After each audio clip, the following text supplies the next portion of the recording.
Yo tout le monde, j'espère que ça va bien. Donc voilà, petite session donc dans le Haut-Jura. Je suis dans le Long-Viry, juste en dessous de Melun, à côté de Saint-Claude, la PPMA de Saint-Claude. Voilà, j'étais déjà venu il y a 2 ans, donc une petite rivière bien sympa, assez fréquentée par la truite, faut se le dire. Alors j'espère que ça va être sympa pour aujourd'hui, sachant qu'il y a eu pas mal de neige qui est tombée lundi. Bon là c'est en train de fondre parce que la pluie reprend le dessus. Mais voilà, je pense que ça va être encore sympa. Alors je sais que j'avais quand même réussi à faire quelques beaux poissons sur le Long-Viry il y a 2 ans. C'était pas extraordinaire parce que pareil l'eau était bien montée. Mais là je pense que ça peut être sympa quand même. On va essayer de tirer son épingle du jeu, faire quelques poissons au-delà de 20-25, au-delà de la maille, parce qu'il y a quand même pas mal de petits poissons sur ces axes-là. Si on a la chance de faire un beau poisson, c'est le top. Donc voilà. Et puis par-dessus aussi, je vais vous présenter un petit peu le matériel que j'utilise, parce que c'est ce que je voulais un peu faire dans les vidéos futures. Montrer un petit peu pourquoi j'utilise le vintage, pourquoi c'est vraiment le type de moulinet que j'ai recherché et que j'ai réussi à trouver grâce, je le dirai encore, grâce à Hervé Charpenel. Dédicace à toi Hervé, parce que franchement pour moi c'est un confort de pêche pour pêcher la truite, surtout, en tout cas surtout pour moi, pour pêcher la truite. Voilà, je reviendrai là-dessus pour vous expliquer un petit peu, énumérer pourquoi j'utilise le vintage. Voilà. Donc je vous souhaite à tous une belle session. N'hésitez pas donc à la fin de la vidéo, je reviendrai pour faire ma petite conclusion, pour savoir ce que ça a donné pour la matinée dans le Long-Viry. N'hésitez pas à mettre un pouce bleu si la vidéo vous plaît. De bien évidemment me lancer des petits commentaires pour voir ce que je peux améliorer, savoir ce que vous en pensez. Pas hésiter aussi à vous abonner, c'est très important pour moi, avec activation de la petite cloche notification pour qu'on puisse avancer ensemble. Voilà. Donc je vous dis à toutes pour la session.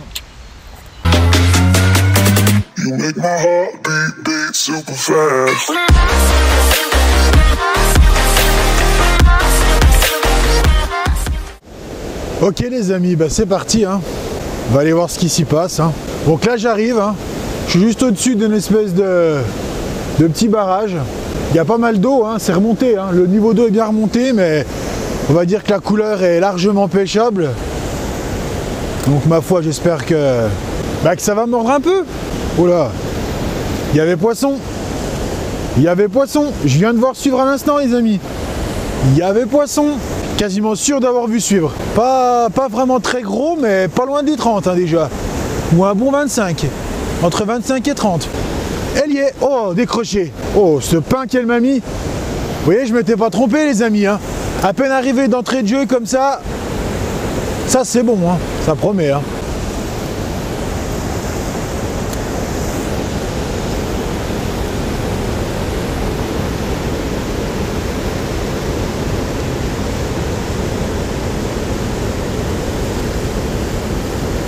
Elle y est. Yep les amis. Super. D'entrée de jeu. Ah ça c'est bon ça. Et hop là, elle est dedans. Donc voilà les amis, à peine arrivé, je pouvais pas espérer mieux. Magnifique truc, du Long-Viry. Super poisson. Très joli poisson. What does love feel like? What does love feel like?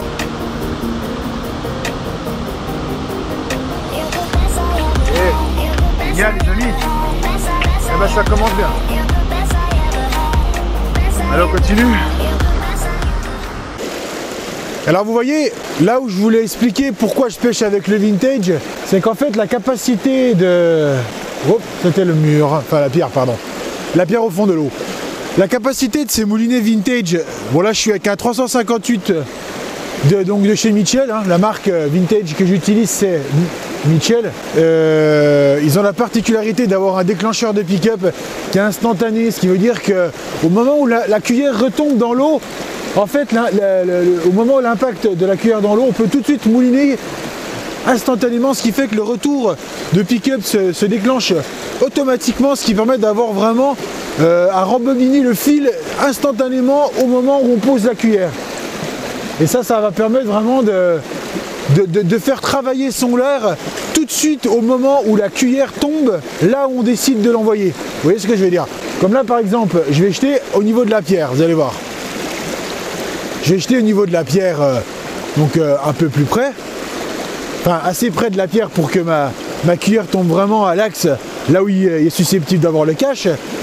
Regardez comme ça, et l'avantage c'est que dès que je remouline tout de suite, la cuillère peut travailler tout de suite. Et ça permet vraiment d'exploiter le coup rapidement. Et c'est ça qui est super avec ces moulinets là. Donc après il y a plusieurs gammes de Michel, hein. J'aurai l'occasion de les présenter. Là je suis avec un 358 donc de 1983 qui est assez ancien mais qui était en état, je dirais pas neuf mais irréprochable. Donc du coup bien évidemment je les restaure, hein, pour avoir vraiment quelque chose de qualitatif. Mais je peux vraiment produire une pêche qui est juste spectaculaire, hein, grâce à ces moulinets là et vraiment une précision que pour moi je ne trouverai pas toujours avec un moulinet moderne, car il y a pas mal de pêcheurs qui rabattent le pick-up à la main. Alors après c'est tout à leur honneur, hein, chacun y voit son compte, chacun voit sa manière de pêcher et je ne critique pas du tout. Je trouve qu'on est plus précis avec l'idée de ramener son leurre au plus rapidement possible sur l'impact de la cuillère ou du leurre sur l'eau, au moment de l'impact sur l'eau. Vous voyez ce que je veux dire? Plus on ramènera instantanément le leurre sur la prise de contact avec l'eau, plus la possibilité d'exploiter le spot instantanément permettra de capturer un poisson. En tout cas, moi c'est comme ça que je vois les choses quand je pêche à la cuillère.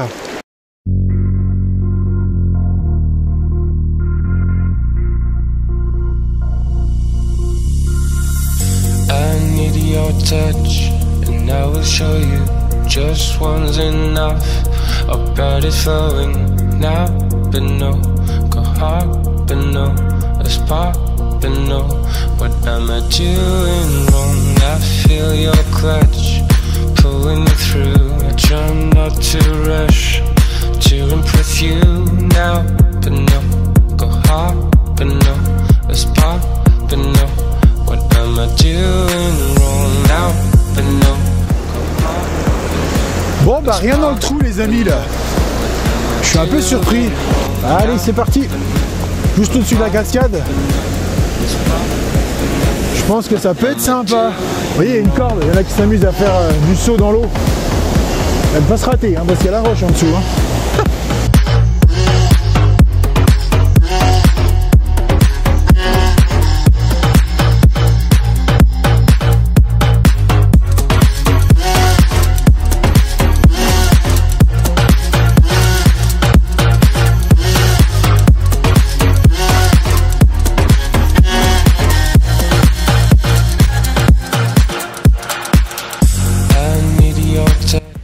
Bon bah voilà les amis, fin de session, 4 heures de pêche pour un seul poisson. Je suis un peu déçu, franchement le secteur était magnifique, l'eau court bien, une belle couleur, mais sûrement trop froide, pas d'activité. Ouais, je suis assez étonné de ne pas avoir trouvé ne serait-ce qu'un ou deux poissons. C'est pas très grave, hein, on reviendra un autre coup. Là on sait que c'est le début, c'est l'ouverture, 3 jours après, c'est encore froid, pas d'activité dans les rivières, tant pis. Ce sera pour une prochaine, là j'ai changé de secteur et puis on verra bien ce que ça va donner. Allez à toutes les amis.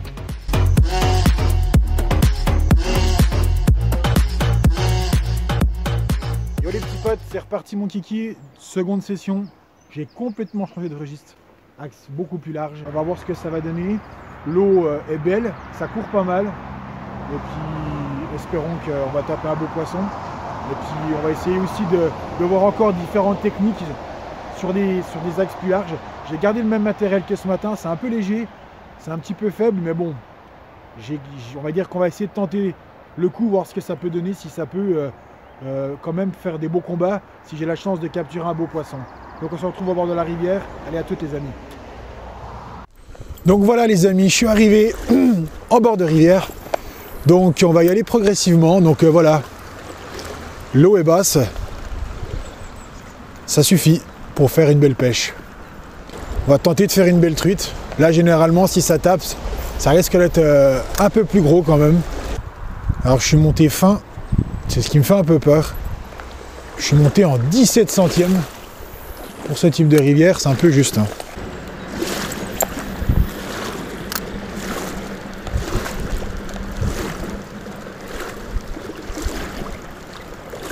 ailier.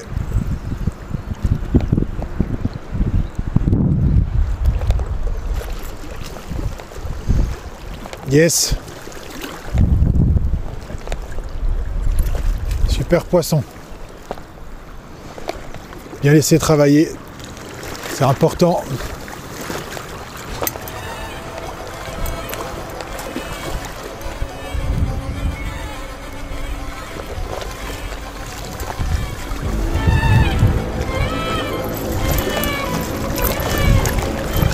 Voilà.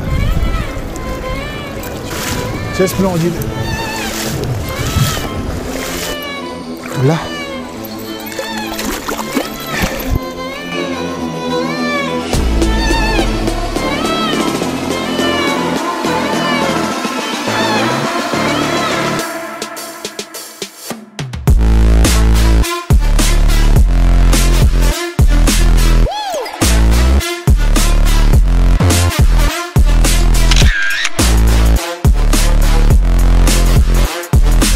Allez, on va continuer le parcours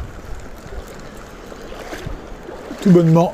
Donc vous voyez, c'est ce que je disais en termes de technique pour pêcher donc à la cuillère quand il y a des courants comme ça. Alors ça paraît très simple, mais le but c'est vraiment de laisser faire travailler sa cuillère grâce au courant. Voilà. Donc moi j'ai vraiment en amont, à peu près on va dire sur un angle à peu près à 30 degrés sur le côté, et on laisse faire sa cuillère en ramenant bien évidemment assez rapidement par rapport au contre-courant, enfin en tout cas au courant qui pousse, hein. Voilà. Mais le but c'est vraiment de laisser travailler la cuillère, et plus vous jetez en amont en faisant des grands cercles comme ceci, des grands arrondis qui vont redescendre au niveau de la rivière, plus vous allez balayer du terrain, et plus vous avez la probabilité que la cuillère passe devant le poisson. Ok ? Voilà.